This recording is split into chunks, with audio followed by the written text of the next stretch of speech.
Get ready, this one's brutal. Shady Landlord loses his fancy truck and just about everything else. Posted by Zarina Blue. My ex-husband and I have always gotten along very well, and we have, at the time of the story, 7 years old, a daughter. We have always lived near each other for convenience sake, and have, on occasion, even lived in the same house after divorcing.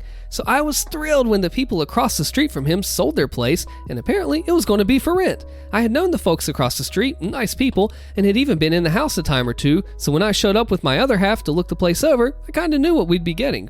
The landlord was working on the house when we pulled up. We had gone out to eat before this, and so I know he was unaware that he was talking to someone who knew the people who had lived there and been in the house.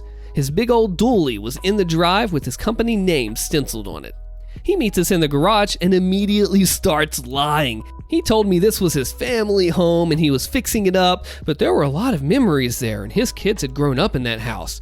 I realized that he was adding value. I kept my mouth shut because it was right across the street from my ex-husband and it was literally the bus stop for the school for my daughter. He continued to lie and I kinda tuned him out. The place was a little worse for wear and dirty, gross carpet and chipped paint. I made a comment on the broken light switch and he told me he was having a cleaning crew come through and clean up the place and have everything painted and the carpet redone. The price was a little high, but once again, I really wanted it, and it wasn't nightmare high, just $200 over what I was expecting. I had a small Australian Shepherd, so first month's rent, last month's rent, and pet deposit. $1,250 for each one. Ouch. So about 2 weeks later, it was move-in day. I should have known something was up when the key was left in a combo box on the door. We had paid through his service, so he had the money, and we had the key, and a mess. He had done literally nothing except replace a set of rotted outdoor steps that he probably had to for liability purposes. We dragged out the digital camera and started taking pictures. It was a 3-bedroom, 2-bath with a partial basement. We took over 1,100 pictures. Here are some highlights. Ketchup was smeared on the kitchen walls and floor and nothing in there had been clean. The fridge was awful. Had what smelled like hair gel rubbed into it in the dining room and outside the front bathroom door. The fireplace literally had soot covering all of it and up to the ceiling.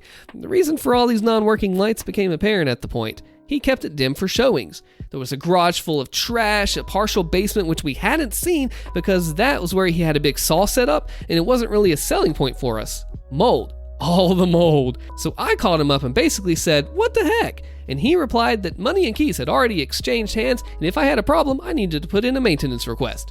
He said, "I don't remember it being that bad. Sounds like you made a mess moving in." Okay, so now I knew exactly how crappy of a person I'm dealing with. I put in a maintenance request about the mold, went out and bought all the bleach, other cleaning supplies, and carpet cleaner. I'm a military brat who lived in base housing. I know how to clean, and we got to work. It took 2 days of 4 adults, my ex, and a friend who came over to help to get this place passable. We even changed out the blinds. They were broken and dangerous. During this, my landlord comes over to look at the mold and, I kid you not, grabs a roll of my paper towels and my bleach spray and starts wiping the mold off the walls. He had just walked into the garage, grabbed some cleaning stuff that I had down in the garage, and I found him about halfway through his cleaning job. That's all he did. Fast forward 3 months. Time for an inspection. Okay, he tells me he'll be there tomorrow at 8 a.m. He shows up at 6:30 p.m., demands to be let in. I let him in, and he starts taking pictures of dishes in the sink. Dinner was still on the table, and then lecturing me about cleaning up when I cook. So in front of him, I pulled out my digital camera and took one of him taking a pic of the dishes for dinner with the dinner still on the table and a time date stamp. Jerk. He wanted to go through drawers in my bedroom. I just laughed at him. Didn't hear from him again until move-out time. If you thought that I was staying there longer than a year, then you're crazier than what I was when I rented that place. He sent me a move-out checklist, professional steam cleaning and white glove clean of the entire house, new pine straw for landscaping. All rooms needed to be repainted wheat. When we moved in, the bathroom was literally turquoise. So we got to work. Steam cleaned, white glove clean, and so on, and then took another 1,000 pictures. He walks through and is ticked. He even had a white rag on top of the ceiling fan. He snatched the keys out of my hand and told me to expect to hear from him in 10 days about the deposit.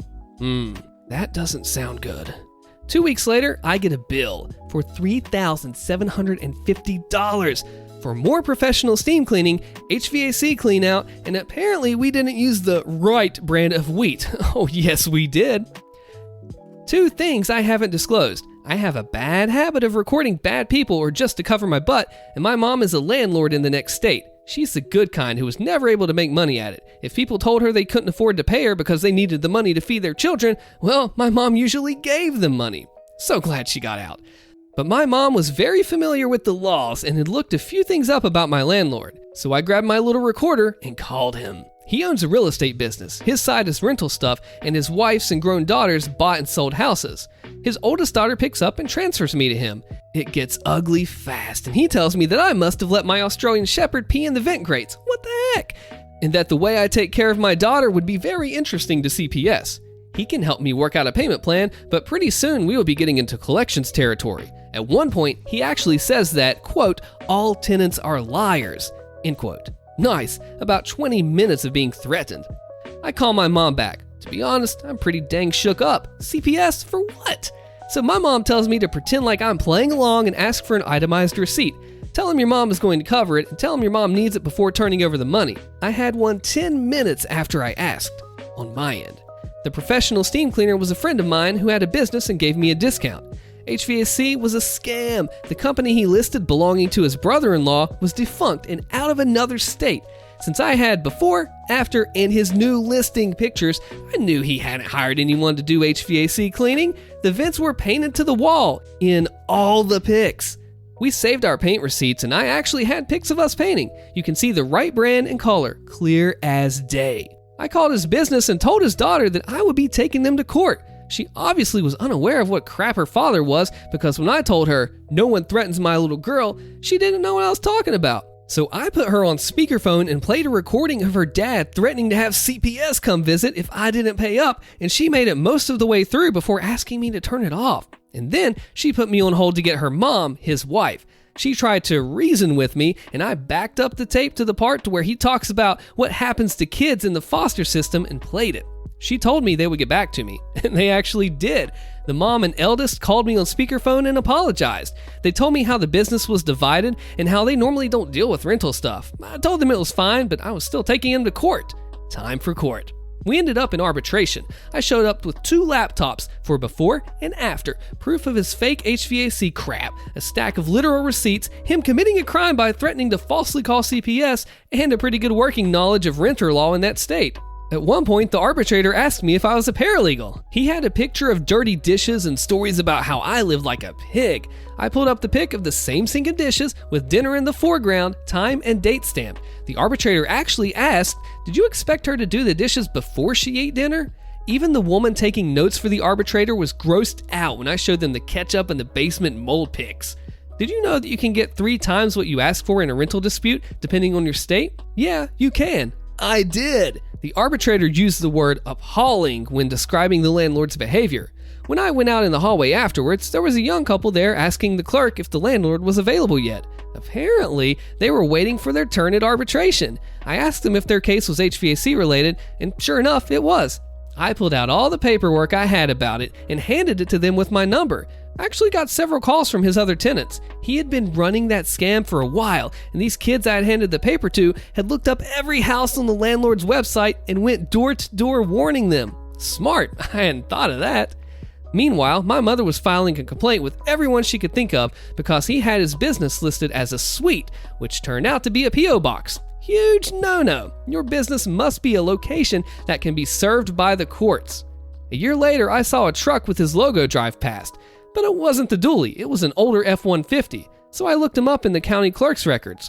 Well, first, it seems he got divorced and cleaned out. The house, the big truck, everything went to her. And then she sued him for the business. He got to keep the name, and she took everything else. I looked up the realty website using her maiden name to search. Her and the eldest daughter were using the maiden name and had a whole new webpage and setup. Also, my mom got notice that her complaint was being addressed, and he had his license suspended and a huge fine to get reinstated. My mom kept an eye on the records for home deeds in the area, and all but 2 of his properties were sold at auction. So, let's sum up. He had to pay me 3 times what I asked for, lost his big money-making scam, lost his wife, lost his houses, lost his truck, lost his license for a while.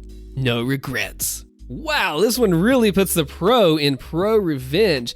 I mean, what do you even say after that other than, wow, he absolutely reaped what he sowed and crossed the wrong person. So the landlord became the secret phrase of this video, land peasant. Like this video if you made it this far, and check out some of my other ProRevenge and Reddit readings here. I'm Austin, see you later.